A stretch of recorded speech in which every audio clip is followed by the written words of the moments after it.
નમસ્કાર દર્શક મિત્રો, આપ જોઈ રહ્યા છો મુંબઈ તરંગ ન્યૂઝ. હું છું એન્કર અર્પિતા પટેલ. હવે જોઈએ અગત્યના સમાચાર. શ્રી રામનવમીની શોભાયાત્રા માટે સાવરકુંડલામાં તડામાર તૈયારીઓ શરૂ. ચૈત્ર માસની શરૂઆત સાથે જ રામનવમીના તહેવારની ઉજવણીની તૈયારીઓ શરૂ થઈ ગઈ છે. સાવરકુંડલામાં શ્રી રામનવમીના દિવસે સન 1983માં ભવ્ય શોભાયાત્રાનો પ્રારંભ કરવામાં આવ્યો હતો. ત્યારથી જ આજ દિન સુધી ભવ્ય રીતે શોભાયાત્રા કાઢવામાં આવે છે. આ વર્ષે રામનવમીનો તહેવાર ભવ્ય રીતે ઉજવવા માટે શ્રી રામ જન્મોત્સવ સમિતિ દ્વારા તડામાર તૈયારીઓ શરૂ કરવામાં આવી છે. સાવરકુંડલા ખાતે કાર્યાલય ખુલ્લું મૂકવામાં આવ્યું હતું. તેમજ આ પ્રસંગે શ્રી સત્યનારાયણ ભગવાનની કથાનું ભવ્ય આયોજન કરાયું હતું અને શ્રી હનુમાન ચાલીસાના પાઠનું સંગીતમય શૈલીમાં સુંદર આયોજન કરવામાં આવ્યું હતું. સાવરકુંડલા તાલુકાના અને શહેરના સનાતની ભાઈઓ બહેનો, શહેરીજનો અને વિવિધ મંડળોના સભ્યો ઉપસ્થિત રહ્યા હતા.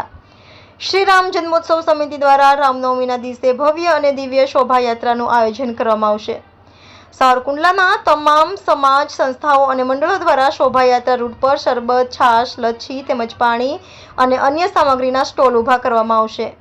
સાથે સુશોભિત ટ્રેક્ટર, વિવિધ ઢોલ નગારા અને શંખનાદ સાથે સંગીતમય ભજન મંડળીઓ, કલાકારો તેમની કલાઓ પ્રદર્શિત કરવામાં આવશે અને દેશી અખાડાના ઝાંકીના દર્શન પણ થશે. તેમજ શોભાયાત્રાના રૂટ પર વિવિધ મંડળો દ્વારા ધાર્મિક કાર્યક્રમોનું પણ આયોજન કરવામાં આવશે. દરેક ધર્મપ્રેમી જનતાને રામ જન્મોત્સવ સમિતિના કાર્યાલય ખાતેથી ધજા, ગાડી ધજા, પતાકા, દોરી અને શોભાયાત્રા સંદર્ભેનું અને સાહિત્ય મેળવી શકે છે. શ્રી રામ જન્મોત્સવ સમિતિ દ્વારા તમામ ધર્મપ્રેમી લોકોને આ કાર્યક્રમમાં ઉપસ્થિત રહેવા માટે હાર્દિક નિમંત્રણ પાઠવવામાં આવે છે. શ્રી રામનવમીની શોભાયાત્રા માટે સાવરકુંડલામાં તૈયારીઓ શરૂ. ચૈત્ર માસની શરૂઆતની સાથે જ રામનવમીના તહેવારની ઉજવણીની તૈયારીઓ શરૂ થઈ ગઈ છે. રિપોર્ટર બિપિનભાઈ રાઠોડ, મુંબઈ તરંગ ન્યૂઝ, ચલાલા.